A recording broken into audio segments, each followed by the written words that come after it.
बिस्मिल्लाहिर्रहमानिर्रहीम। अस्सलाम वालेकुम नाज़रीन, आप यूट्यूब चैनल देख रहे हैं। मैं इमरान खान हूँ।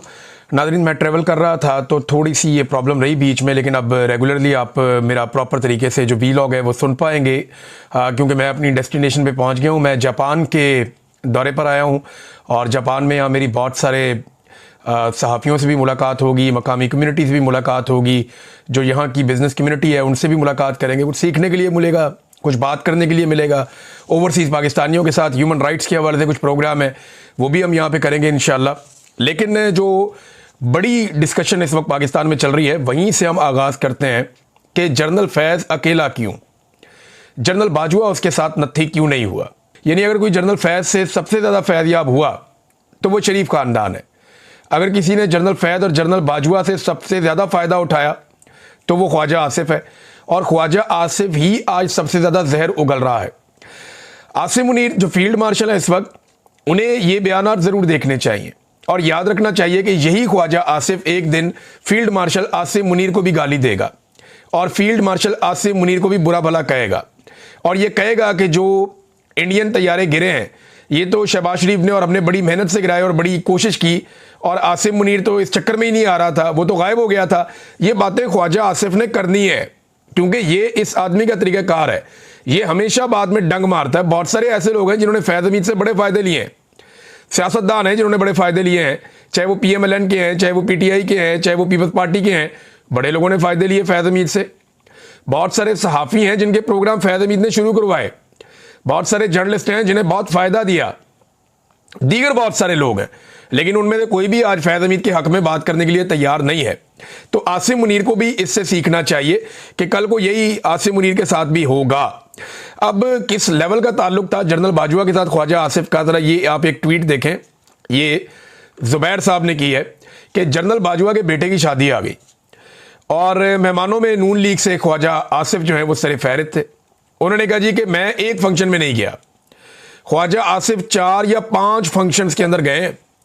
ओ भाई, इतने फंक्शन में तो मरासी नहीं आते किसी शादी में जितने जनरल बाजवा के बेटे के फंक्शंस में ख्वाजा आसिफ जितनी दफ़ा पहुंच गया। और ये बात कौन कर रहा है? मोहम्मद ज़ुबैर, जो उस वक्त PMLN की जानिब से डील कर रहे थे एस्टेब्लिशमेंट को। उन्होंने कहा जी मैं एक फंक्शन में नहीं गया, ख्वाजा आसिफ 4 या 5 फंक्शन में चला गया। मेरा कहना था कि नवाज शरीफ जेल में शादी पर जाकर ढोल ढमक्का करना अच्छा नहीं लगता, मुनासिब नहीं लगता। तो ख्वाजा आसिफ कहते थे कि सियासत को अलग रखें। अब आप अंदाज़ा कीजिए कि ये है ख्वाजा आसिफ की असलियत। जनरल बाजवा और उसके ससुर से बार बार फ़ायदे उठाए, हर दफ़ा सीट हार कर उससे हासिल की, और आज उसी के ऊपर कीचड़ उछाल रहा है। हालांकि जनरल बाजवा रिस्पॉन्सिबल था हर चीज़ के लिए। फैज़ हमीद के एहसानात आप देखें ना, जो अब तक रिकॉर्ड के ऊपर सामने ही, मैं छोटे छोटे चंद एहसानात बता रहा हूँ, वरना फैज़ हमीद के बेशुमार एहसानात हैं शरीफ ख़ानदान के ऊपर। बल्कि जब शहबाज शरीफ वज़ीर-ए-आज़म बना PDM के दौर में, जनरल बाजवा ने बनाया, तो फैज़ हमीद ने कोशिश की कि शहबाज शरीफ के साथ साज़बाज़ करके आर्मी चीफ भी बन जाए। और ये खबरें अभी हामिद मीर भी कह रहे हैं और लोग भी कह रहे हैं, हम माजी में ये बातें बता चुके हैं।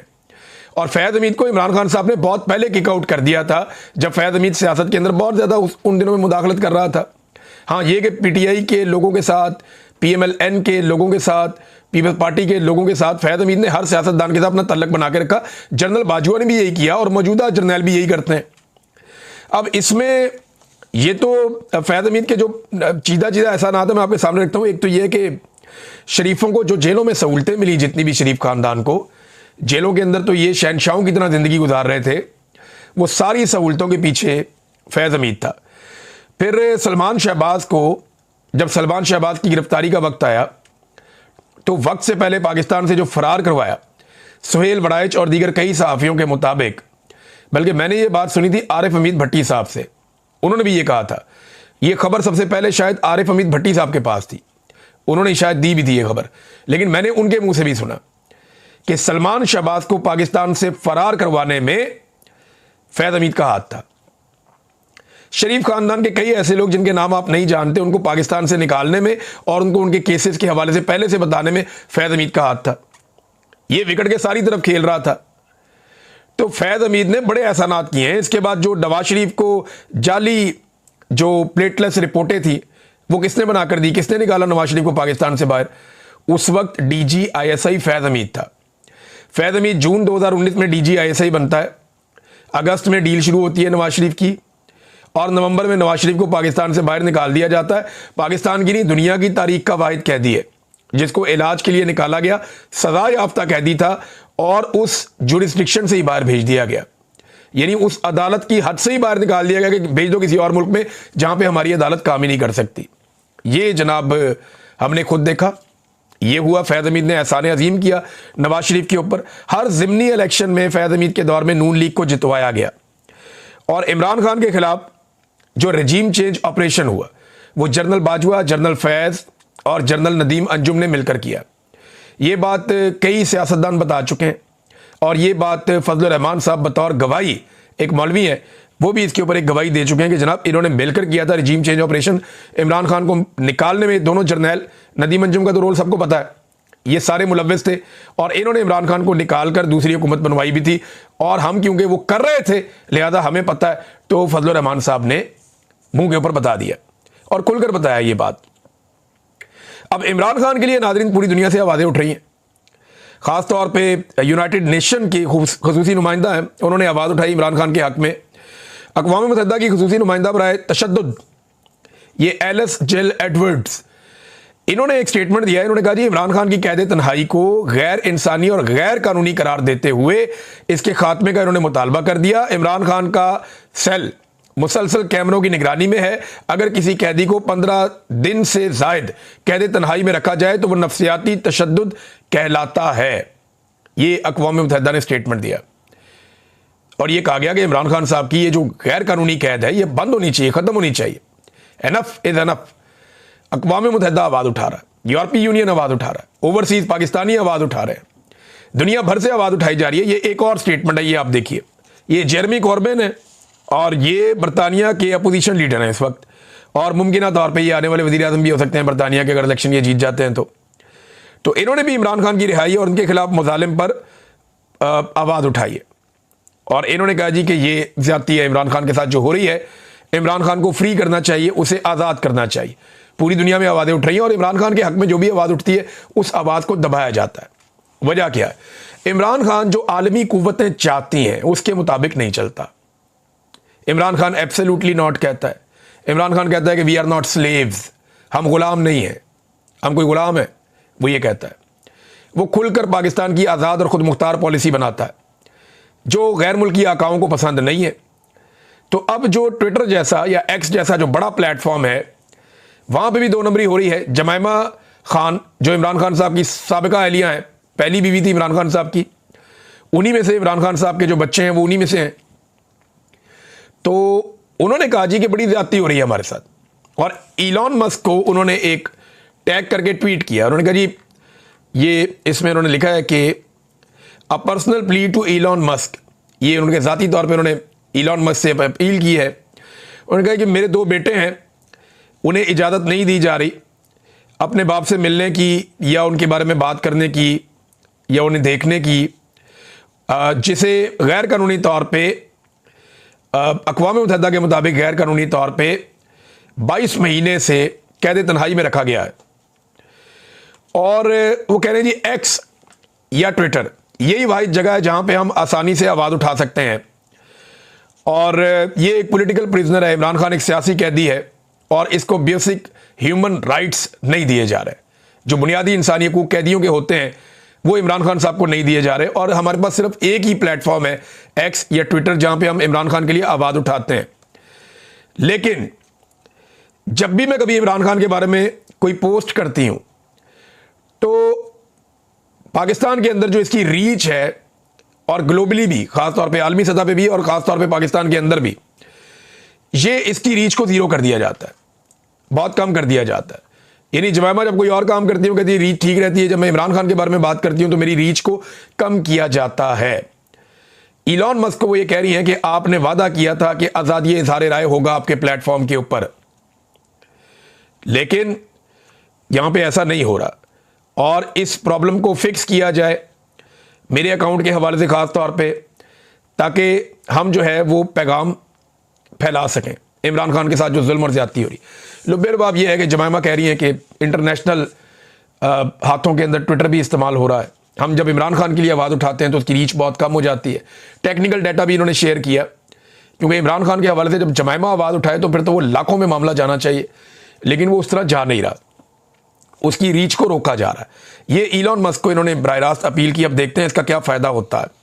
नाज़रीन, एक और बड़ा अफसोसनाक वाक़या मैं आपके साथ शेयर करता हूँ। ये गुजरांवाला में पाकिस्तान तहरीक इंसाफ के एक कारकुन है, रावली कैंट वाक़े के अंदर इनको 5 साल की सज़ा दे दी गई 9 मई के वाक़े में। और ये जो गुजरांवाला का डीसी है उसके दफ्तर के बार बार चक्कर लगाए गए कि ये जो फ़ारूक अब्दुल्ला साहब हैं इनकी अहलिया इंतकाल कर गई हैं, इन्हें जेल से निकाल कर पैरोल पे रिहाई दी जाए ताकि ये जाएं और जाकर अपनी अहलिया की तदफीन करें। लेकिन बार बार डीसी गुजरांवाला के दफ्तर के चक्कर लगाए गए, बात नहीं बनी, तो फिर इनकी अहलिया को दफना दिया गया। मैं सिर्फ आपको याद दिलाऊं कि नवाज शरीफ साहब की अहलिया जब इंतकाल कर गई थी तो ना सिर्फ बगैर पूछे और बगैर रिक्वेस्ट के उनको पैरोल दी गई, सबको उन्हें पहुंचाया गया, बल्कि इमरान खान साहब ने इंसानी हमदर्दी के तौर पे 3 दिन तक उनकी रिहाई को मज़ीद एक्सटेंड कर दिया कि मज़ीद 3 दिन तक वो फातह ख्वानी अपने मिलने वालों को, फैमिली वालों को, सबको मिलें, वो वहाँ पे रहें। पूरी फैमिली के लिए इमरान खान साहब ने ये गुंजाइश निकाल कर दी थी। ये थी इंसानी हमदर्दी। और आज वही नवाज शरीफ, उसकी बेटी मरियम, ये सारे इक़्तिदार में है और बड़े खुशबाश हैं। नवाज शरीफ मिला अपने साथियों को और नवाज शरीफ ने कहा जी अब तो गिलगित बल्तिस्तान और आज़ाद कश्मीर भी हम जीतेंगे।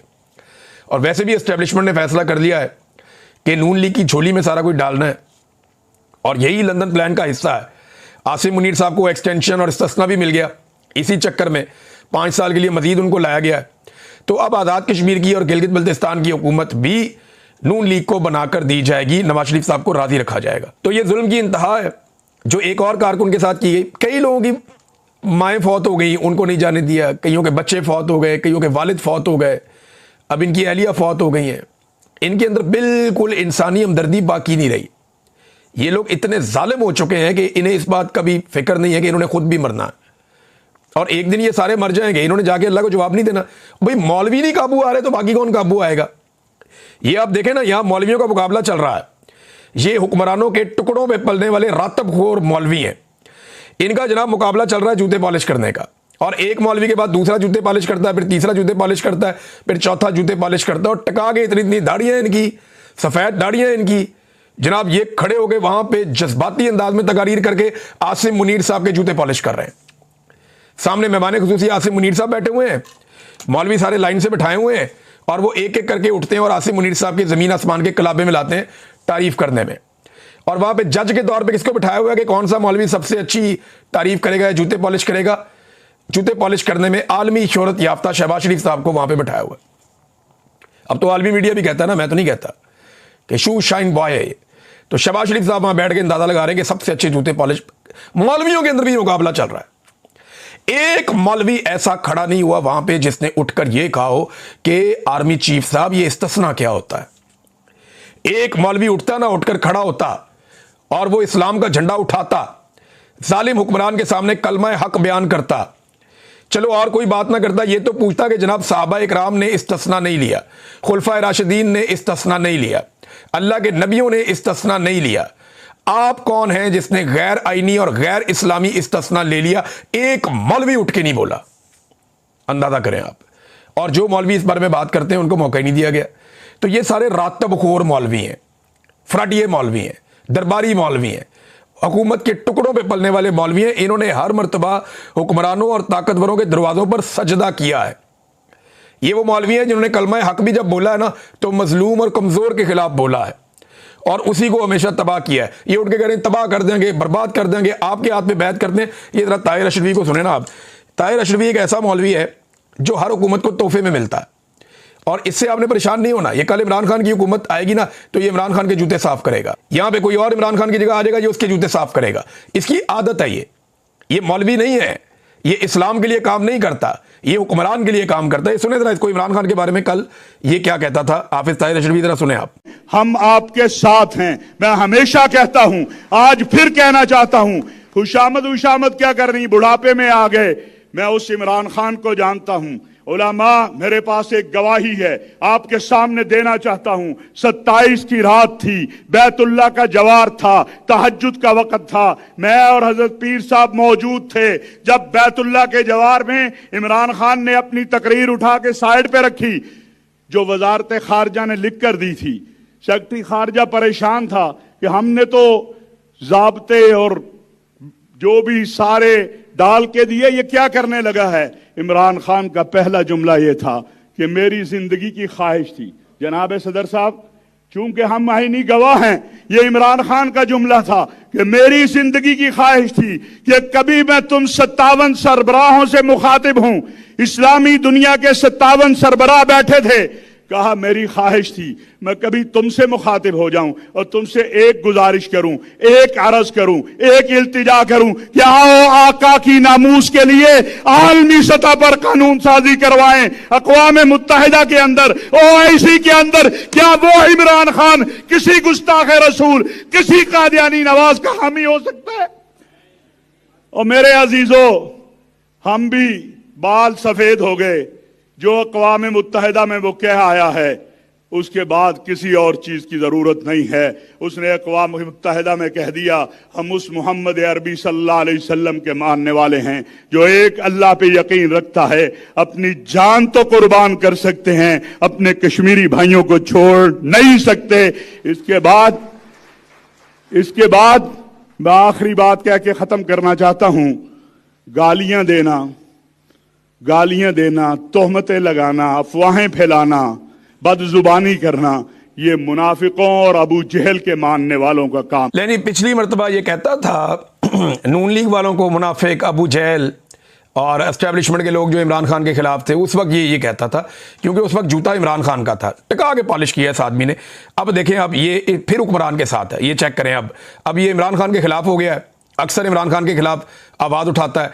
अब यही मौलवी है और फील्ड मार्शल आसिम मुनीर की तारीफ कर रहा है। कल ये सुने, इस वतन के लिए आपके हाथ पे हम बैत करते हैं, जैसा कि मई में हमने कहा था कि 30 लाख मदारस के तालिब इल्म आपके एक हुक्म के मुंतजिर हैं।